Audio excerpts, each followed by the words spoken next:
સકંજામાં લઈ લે એવી પૂરેપૂરી શક્યતાઓ છે. બીજું નામ છે રવિ રામી, જે અસામાજિક તત્વો હતા એ અસામાજિક તત્વો મારામારી ફાયરિંગ કરીને બધી રીતે નહીં.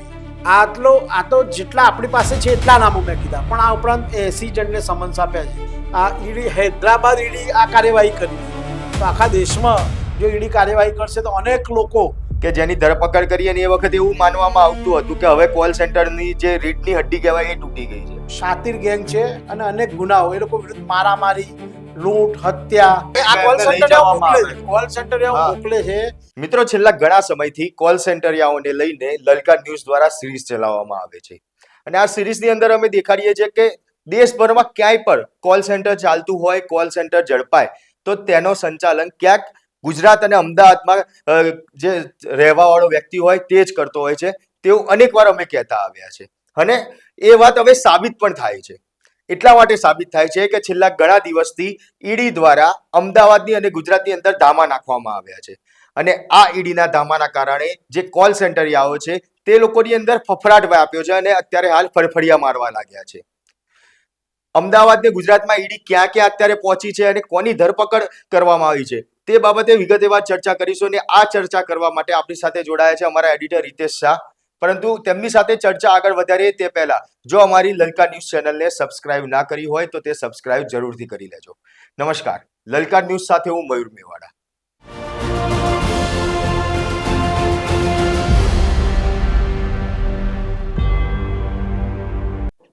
રીતેશભાઈ, એવું કહેવાય છે કે છેલ્લા ઘણા દિવસથી ઈડીએ અમદાવાદ ને ગુજરાતમાં ધામા નાખ્યા છે. કેટલા દિવસથી ઈડી ગુજરાતમાં અને અમદાવાદમાં પડી છે?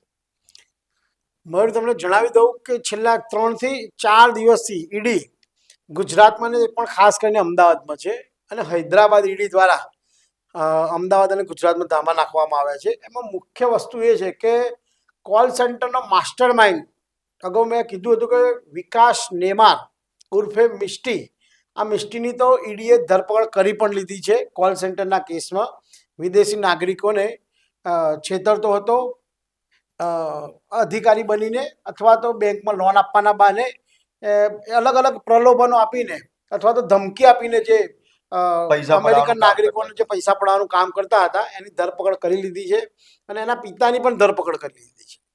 કારણ કે મિસ્ટી જે છે, મિસ્ટી પાસે 1200 થી 1300 કરોડ રૂપિયા, આ રકમ તમે સાંભળીને કદાચ ચોંકી જશો, પણ આ સાચી વાત છે અને આ અમે નથી કહેતા, આ ઈડીના અધિકારીઓ દ્વારા કહેવામાં આવી રહ્યું છે કે 1200 થી 1300 કરોડ રૂપિયાના એની મિલકતો મળી છે. અને એ મિસ્ટી એટલો શાતિર વ્યક્તિ હતો કે એના પોતાના એનામાં કંઈ જ નહોતો રાખતો બેંક ખાતાઓમાં ને એ બધે. એટલે હવે એની ઘણી બધી મિલકતો મળી છે અને બધી મિલકતોની અંદર એના પિતાનું, એના પરિવારજનોનું, એના મિત્રોનું બધાના નામ લખેલા હતા. આ બધા જ એવિડન્સ ઈડીએ એકઠા કરી લીધેલા છે અને એને જે મિસ્ટી છે, મિસ્ટીની તપાસમાં ઘણા બધા ઘટસ્ફોટ થયા છે અને ઘટસ્ફોટમાં એવું જાણવા મળ્યું છે કે 80 જેટલા લોકોને ઈડી દ્વારા સમન્સ આપવામાં આવ્યું છે. કોલ સેન્ટરિયાઓને 80 જેટલા જે યંગસ્ટર છે, આ બધા જ, કોઈ જ ઉંમર લાયક નથી, બધા જ યંગસ્ટર છે. એ યંગસ્ટરને ઈડી દ્વારા સમન્સ આપવામાં આવ્યું છે અને એમાં 80 નામ છે, 1, 2, 5 નહીં, પરંતુ 80 નામ. એના કારણે કોલ સેન્ટરિયાઓમાં દોડ ભાગ મચી ગઈ છે અને એ લોકોએ દિલ્હી દરબાર સુધી પોતાના સંપર્કોને લાઈવ કરીને બચવા માટે હવાતિયા મારી રહ્યા છે. અને ઈડીના અધિકારીઓ બીજી તરફ ચારે બાજુથી એક્ટિવ થઈ ગયા છે. ગુજરાતમાં ખાસ એમનો પડાવ મેં કીધું એ પ્રમાણે 3 કે 4 દિવસથી આવી ગયા છે અને એમાં પણ અમદાવાદમાં ઘણા કોલ સેન્ટરિયાઓને બોલાવીને એ લોકોના સ્ટેટમેન્ટ લેવા માટે અને એમના ઉપર ઘણી વખત એમને હાથ ચાલાકી પણ કરીને સામ દામ દંડ ભેદનો ઉપયોગ કરીને ઈડી દ્વારા હાલ કાર્યવાહી ચાલી રહી છે અને બધા કોલ સેન્ટરિયાઓના જે તે ચિઠ્ઠા ખોલાઈ રહ્યા છે. એમાં ઘણા બધા નામ છે. વિકાસ નેમારનું તો છે જ, એની તો ધરપકડ પણ થઈ ગઈ છે, એના પિતાને પણ પકડી લીધા છે. આ ઉપરાંત મેં તમને પહેલા જ કીધું કે સાગર ઠક્કર ઉર્ફે શેગી, એનાથી ગુજરાતમાં કોલ સેન્ટરની શરૂઆત થઈ હતી, બરાબર છે. એ શેગી જેવો જો બીજો કોઈ હોય તો હર્ષિલ રાવલ, બિલકુલ, અને તેના પાર્ટનર છે ભૂરો પ્રજાપતિ. આ બંનેને પણ ઈડી ટૂંક સમયમાં સકંજામાં લઈ લે એવી પૂરેપૂરી શક્યતાઓ છે. બીજું નામ છે રવિ રામી, બરાબર. આ ઉપરાંત જેડી ઉર્ફે જિગ્નેશ દેસાઈ, કે જિગ્નેશ દેસાઈ ઉપરાંત વિનીત શર્માની અત્યારે અગાઉ હમણાં થોડા સમય પહેલા જ લખનઉ પોલીસે ધરપકડ કરી લીધેલી છે કોલ સેન્ટરના કેસમાં જ. એટલે ગોવા, પછી ચંડીગઢ, રાયપુર, છત્તીસગઢ, બેંગ્લોર, કોલકાતા, આ બધે જ્યાં પણ આખા દેશમાં કોલ સેન્ટર ચાલતા હોય એના કોલ સેન્ટરના માસ્ટર માઇન્ડો મોટા ભાગના ગુજરાતના જ હોય છે, અને એમાં પણ અમદાવાદના યંગસ્ટર જ છે. અને આની અંદર કોલ સેન્ટર મેં અગાઉ પણ કીધું હતું કે બધા ગેંગસ્ટરો જે અસામાજિક તત્વો હતા, એ અસામાજિક તત્વો મારામારી ફાયરિંગ કરીને બધી રીતે નહીં, પરંતુ કોલ સેન્ટરની અંદર ઇન્વોલ્વ થઈને કરોડો રૂપિયાનો ધંધો કરી રહ્યા છે. જે વિકાસ નેમારની વાત કરું, વિકાસ નેમાર જે છે એ વિકાસ નેમાર સામાન્ય ડિલિવરી બોય હતો, કે એ રોજના 200-500 રૂપિયા કમાતો હતો. તમે વિચાર કરો કે 1200 થી 1300 કરોડ રૂપિયાની મિલકતોનું લિસ્ટ ઈડી જોડે આવી ગયું છે અને પ્રસ્થાપિત થઈ ગયું છે. આ ઉપરાંત પણ કદાચ ઘણા કરોડો રૂપિયા હશે. અને એકલો મેં તમને વાત કરી એ પ્રમાણે આ નેમાર જ નહીં, મિસ્ટી જ નહીં, મિસ્ટી સિવાય ઘણા લોકો છે, બરાબર છે. કેટલાક રિવોલ્વરની અંદર કનેક્શન ખુલ્યું હતું એટીએસમાં, એમાં પણ મેં જે વાત કરી હતી કે ભાઈ વીપી ઉર્ફે વિશાલ પંડ્યા, બરાબર છે. આ ઉપરાંત એક ભુવાજીનું નામ પણ આવી રહ્યું છે. એક ભુવાજી પણ કોલ સેન્ટરમાં સંડોવાયેલા છે, અને એમને પણ કદાચ ઈડી ઉઠાવે એવી પૂરેપૂરી શક્યતા છે. જિગ્નેશ દેસાઈની વાત કરી હતી, જેડી એ છે એક રિક્ષા ડ્રાઈવર, એના ઇકોનોમિકલ પરિસ્થિતિ કઈ જ નથી. આપણે લોડિંગ રિક્ષા છે ને, એ વ્યક્તિ ભાડે રાખતો હતો, આ અગાઉ પણ બોલી ચૂક્યો છું. એ ભાડે રાખતો હતો, એ અત્યારે કરોડો અબજો રૂપિયા, 400-500 વીઘા જમીન છે, બરાબર છે. આ ઉપરાંત કરણ શેરથા પણ બહુ જ જાણીતું નામ છે આ કોલ સેન્ટરની અંદર. બીજું કોઈ રાજુ પાનસર કરીને છે, બરાબર. આવા અનેક નામો છે. આ તો જેટલા આપણી પાસે છે એટલા નામો મેં કીધા, પણ આ ઉપરાંત 80 જણને સમન્સ આપ્યા છે, 1-2 જણને નહીં. એટલે જેવી રીતે FBI આવી હતી અને શેગીની ધરપકડ કરી હતી, એ જ રીતે ફરી ઈડી સક્રિય થઈ ગઈ છે. અને FBI એ ત્યાં કહી દીધેલું છે કે જેટલા પણ ભારતના કોલ સેન્ટરિયાઓ છે કે જે અમેરિકન નાગરિકોને ઉલ્લુ બનાવીને જે છેતરપિંડી કરી રહ્યા છે, એ લોકોને ઉપર એક્શન લેવા જ પડશે. એટલે એ લોકોએ ભારત દેશનો જે છે એમ્બેસી, એમાં પણ સંપર્ક કરેલો છે. આ ઉપરાંત આપણી ભારતની જે એજન્સીઓ છે, CBI, ઈડી, અને એના પગલે જ આ બધી કાર્યવાહી થઈ રહી છે. હાલ તમે વિચાર કરો, માત્ર ને માત્ર આ ઈડી, હૈદરાબાદ ઈડી આ કાર્યવાહી કરી રહી છે. તો આખા દેશમાં જો ઈડી કાર્યવાહી કરશે તો અનેક લોકો, અનેક કોલ સેન્ટરિયાઓ હાથમાં આવશે, કરોડો અબજો રૂપિયાનું સામ્રાજ્ય આવશે. આ લોકોની લેવી સ્ટાઇલની આપણે વાત કરી હતી કે ભાઈ આ લોકો મોંઘી દાટ લક્ઝુરિયસ કાર વાપરતા હતા, BMW હોય, મર્સિડીઝ બેન્ઝ હોય, કે મોંઘી ગાડીઓ વાપરવાનો શોખ ધરાવે છે, મોંઘા કપડા, મોંઘી જગ્યાએ ફરવાનું, મોંઘી ઘડિયાળો પહેરવાની, આવી લાઈફસ્ટાઈલ તો એ લોકો પોતે જીવે છે. અને એ લાઈફસ્ટાઈલ જીવવા માટે થઈને જે કહેવાય કે કોલ સેન્ટરનો જે આ ગેરકાયદેસર વેપલો છે તેની અંદર આ લોકો ઝંપલાવ્યું હતું. અને એના જ કારણે જ્યારે આજે 2016ની વાત હતી કે 2016માં જ્યારે FBI દ્વારા જે આ સેગી ઉર્ફે સાગર ઠક્કર કે જેની ધરપકડ કરી, અને એ વખતે એવું માનવામાં આવતું હતું કે હવે કોલ સેન્ટરની જે રીઢની હડ્ડી કહેવાય એ તૂટી ગઈ છે. પરંતુ બન્યું કંઈક ઊંધું જ. 10 વર્ષ પછી ફરી એકવાર હર્ષિલ રાવલને જે નામચીન લોકો છે કે જે કોલ સેન્ટર ચાલુ કરવું હોય તો એવું કહેવાય કે આ લોકો વગર કોલ સેન્ટર ચાલુ ના કરી શકાય, એવા અનેક માથાઓ ઊભા થઈ ગયા. પહેલા તો એક સાગર ઠક્કર જ માથું હતું, પણ હવે તો અનેક માથાઓ ઊભા થઈ ગયા છે. હા, દરેક રાજ્યમાં તમે જુઓ પેટર્ન થઈ ગઈ છે. ત્યાંના પોલીસ અધિકારીઓ, નેતાઓ, રાજકારણીઓ, બરાબર, એ બધા જ મળેલા છે. ગોવા છે, બરાબર છે, છત્તીસગઢ છે, રાયપુર, બરાબર, ચંડીગઢ છે. ચંડીગઢમાં તમારે ચાલુ કરવું હોય તો આને હર્ષિલ રાવલ ને ભૂરા પ્રજાપતિને મળવું પડે. એટલે એ જે અધિકારીઓ છે, એ અધિકારીઓ જ આ લોકોને સોંપી દીધેલું છે. અને કોઈએ પણ કોલ સેન્ટર ખોલવું હોય તો હર્ષિલ રાવલને કે ભૂરા પ્રજાપતિને મળો તો તમારું કોલ સેન્ટર. અને એના બિશ્નોઈ ગેંગ સાથે કનેક્શન છે, બરાબર છે. બિશ્નોઈ ગેંગ સાથે ડાયરેક્ટ કોન્ટેક્ટ હર્ષિલ રાવલ ધરાવે છે. એટલે આ ઉપરાંત મેં તમને વાત કરી ઘુવડ ગેંગ. એ ઘુવડ ગેંગ બહુ જ શાતિર ગેંગ છે, અને અનેક ગુનાઓ એ લોકો વિરુદ્ધ મારામારી, લૂંટ, હત્યા, આવા અનેક કેસ નોંધાયેલા છે, બરાબર છે. અગાઉ એ લોકોની એકબીજાની ઓફિસો સળગાવી દેવામાં આવી છે, મારામારી કરવામાં ગેંગ વોર પણ થયેલા છે. ગેંગ વોર થયેલા છે. વચ્ચે જ આપણે વાત કરી હતી કે સંજય દેસાઈ, મહેશ દેસાઈ, બરાબર છે, એમને આ ભૂરા પ્રજાપતિનું જે અપહરણ કર્યું હતું, તો કેમ કર્યું હતું? 16 કરોડ રૂપિયા જે છે પ્રોસેસિંગના, 16 કરોડ રૂપિયાની લેતી દેતી બાબતે આ થયેલું. એમાં કાર્યકર એની અંદર આપણી ગુજરાત પોલીસની જે એજન્સીઓ છે એ ક્યાંક ને ક્યાંક કંઈક કોઈને કોઈ રીતે કોલ સેન્ટરોને કેટલીક એજન્સીઓ જે સપોર્ટ કરી રહી છે, અને મહત્વની એજન્સીઓ સમજો. અને આપણી ગુજરાતની એજન્સીઓ દ્વારા કોઈ નક્કર કોઈ મોટા કેસ કરવામાં નથી આવતા, એના કારણે જ આ ઈડી ને સીબીઆઈ ને બધું એક્ટિવ થઈ ગયેલું છે, બરાબર છે. એટલે આ જે કાર્યવાહી છે ને એમાં આ લોકો વધારે ભરાશે, અને આવનારા દિવસો છે ને એ આ કોલ સેન્ટરો માટે ખૂબ જ ખરાબ સાબિત થશે. મેં અગાઉ પણ કીધું હતું. અને ઘણા નાના નાના વિદ્યાર્થીઓ હોય કે 22-23 વર્ષના, એ લોકો અમેરિકામાં પકડાઈ જાય છે.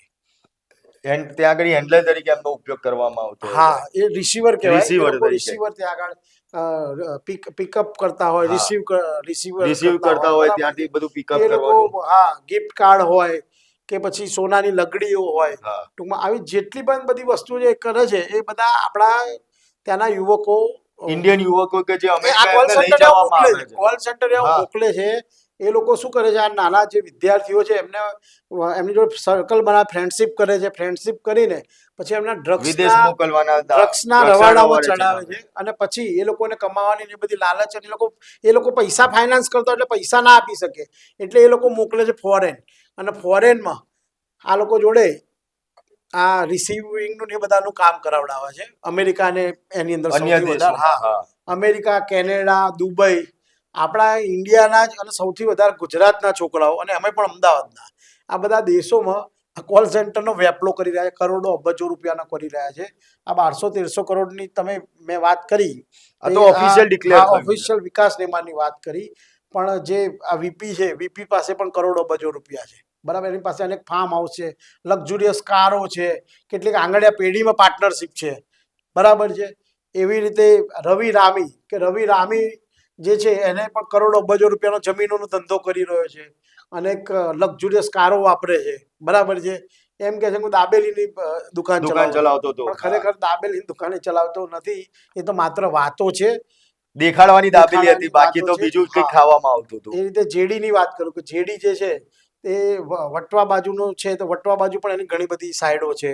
પછી આપણે વિનીત શર્મા બી ઘણો બધો કોલ સેન્ટરમાં, એના ફાધર કે પોલિટિક્સમાં હતા, બરાબર છે. રાજકારણમાં એનું સારું એવું નામ, ભાજપ કે કોંગ્રેસમાં મને ખબર નથી, પણ એવું કહેવાય છે કોંગ્રેસમાં હતા, બરાબર છે. અને એને પણ કરોડો અબજો રૂપિયાનું સામ્રાજ્ય બનાવ્યું છે. વટવા બાજુ પણ એની ઘણી બધી સ્કીમો ચાલે છે.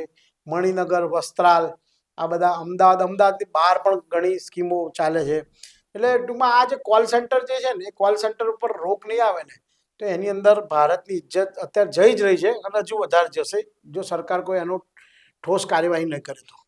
રીતેશભાઈ, એક સવાલ એ કરવા માંગીશ કે ઈડી તો હવે કોલ સેન્ટરિયાઓ સામે જંપલાઈ દીધેલું છે, પણ જેમ 2016માં FBI જંપલાયું હતું, એવું ફરી FBI ભારતમાં અને ખાસ ગુજરાતમાં અને અમદાવાદમાં ફરી આવી શકે એવું લાગે છે કે ઈડીની કાર્યવાહી બાદ ત્યાં ઈડી સાથે જ આ તમામ રિપોર્ટ લેવામાં આવશે? હાલ તો સીબીઆઈ ને બધું સોંપવામાં આવ્યું છે, સીબીઆઈ ને ઈડી બધું કરી રહી છે, પરંતુ એ લોકોને સંતોષ નહીં થાય. આ એમની જે છે એમના દ્વારા કહેવામાં આવ્યું છે. અને આપણે જે કાશ પટેલ FBI ના વડા છે, બરાબર, એ કાશ પટેલ પણ એક્શન મોડમાં આવી ગયા છે, અને થોડા સમય પહેલા એ ઇન્ડિયામાં આવ્યા હતા અને પાછા જતા પણ રહ્યા. એટલે એ પણ ઇન્ટરનલ બધી તપાસ ચાલુ જ છે, અને કોણા ક્યાં છેડા અડે છે, કોણ એમના ગોડફાધરો છે, કોણ પોલિટિશિયનો છે, બધી ઇન્કવાયરી આ લોકો જોડે પહોંચી ગઈ છે માહિતી. અને નજીકના દિવસોમાં બહુ મોટા ધડાકા થશે. અત્યારે તો બધી ભાગદોડ થઈ ગઈ છે, બધી જે કોલ સેન્ટર એની જે બધી એ છે ગેંગો, બરાબર છે, એ અહીંથી થઈ ભાગદોડ કરી રહી છે. કારણ કે તમે જુઓ, આખા ભારત દેશમાં ક્યાંય બી હોય, અગાઉ પણ આપણે વાત કરી હતી કે ભાઈ સુધીર મરાઠી અને બીજા બધા જે હતા, જિમ્મી હસીજા, અને બધાને પકડવામાં ત્યાંથી જ આવેલા છે. સોરી, આની ધરપકડ નથી થઈ, પરંતુ આ બધાના ક્યાંક ને ક્યાંક કનેક્શન, નામ છે, કનેક્શનો છે, ત્યાંથી જ બહાર આવેલા છે. FBI થી જ બધું કરેલું છે. અને ઘણા ખરા જે 64 કે 66 જણનું નામ હતા, એમાં ઘણા ખરા હજુ ત્યાં FBI માં વોન્ટેડ છે. 22 જેટલા લોકોની ધરપકડ થયેલી છે. પણ હજુ ઘણા ખરા, અને એ લોકો પાછા કોલ સેન્ટર જ ચલાવે છે. કરણ ભટ્ટ એસપીનું નામ પણ બહુ જાણીતું છે. એસપીનું આખું નામ ભૂલી ગયો, પણ એસપી છે. આવા કેટલાય લોકો છે કે જે આ કનેક્શનમાં આવશે, મિસ્ટીના કનેક્શનમાં પણ આવશે અને બીજા બધા કનેક્શનો નજીકના સમયમાં આવશે. એટલે લલકાર દ્વારા પહેલેથી જ કહેવામાં આવ્યું હતું કે ભાઈ તમને કોલ સેન્ટર ચલાવો, તમને થોડા સમય માટે સારું લાગશે, બરાબર છે, પણ એ જ્યારે તમારે જેલમાં જવાનું આવશે ને ત્યારે તમને તમારા નાના પણ યાદ આવી જશે, અને ખરેખર યાદ આવશે. અને અત્યારે એ જ પરિસ્થિતિ જોવા મળી રહી છે. પરિસ્થિતિ છે, બધા તમે ભાગતા ફરો છો, બરાબર છે, તમે રહી નથી શકતા, તમારા ઘરમાં નથી રહી શકતા, શહેરમાં નથી રહી શકતા, તમારે શહેર છોડી દેવું પડે છે. આ એના પુરાવા છે. અને ઈડી જે તપાસ કરે છે એ લોકોને ખબર જ છે કોલ સેન્ટર રહેવાનું કે કઈ રીતે તપાસ કરે. શામ દામ દંડ ભેદ ચાર નીતિનો ઉપયોગ કરીને ઈડી મજબૂત કાર્યવાહી કરે છે, કે થવી જ જોઈએ. એટલે હજી તો એક ખાલી વિકાસ નેમાર ઉર્ફે મિસ્ટી અને તેના પિતાની ધરપકડ થઈ છે, પણ આ હજી જે આખી જાન છે બહુ મોટી જાન જોડાય તેવું લાગી રહ્યું છે. કારણ કે 80 જણાને તો સમન્સ આપવામાં આવ્યું છે અને આ તમામ લોકો સામે આગામી સમયમાં કાયદેસરની કાર્યવાહી થાય તે પણ નવાઈ નહીં કહેવાય. પરંતુ હવે જોવાનું એ રહેશે કે ઈડી આ 80 જણા સામે ક્યારે કાર્યવાહી કરશે. સમન્સ આપેલા ખાલી સંતોષ માનશે કે પછી આગામી સમયમાં આ 80 માંથી હજી ઘણા બધા લોકોની ધરપકડ પણ કરવામાં આવે છે.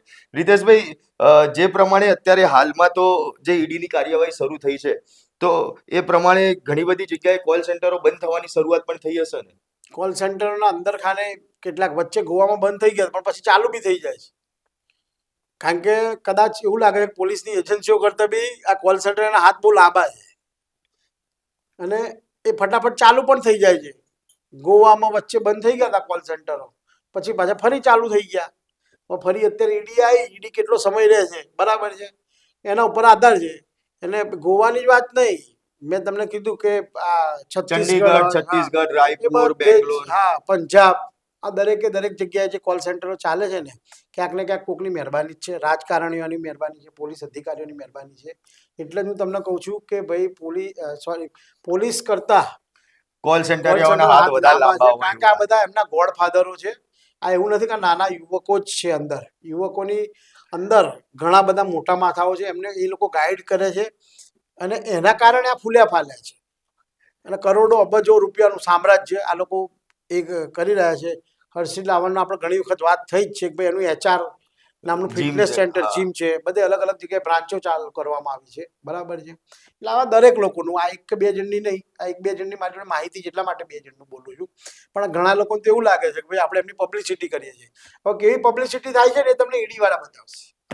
આ દેખાય જ છે ને અત્યારે કે આ પબ્લિસિટી કેવી થઈ.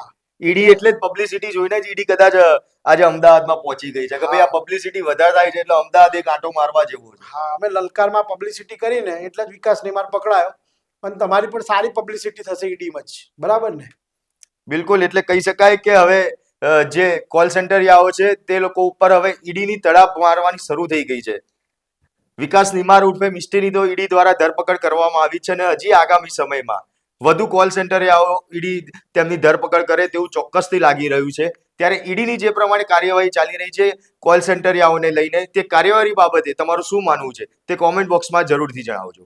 આપના પોતાના પ્લેટફોર્મ લલકારને લાઈક કરો, ફોલો કરો, સબસ્ક્રાઇબ કરો અને શેર કરો.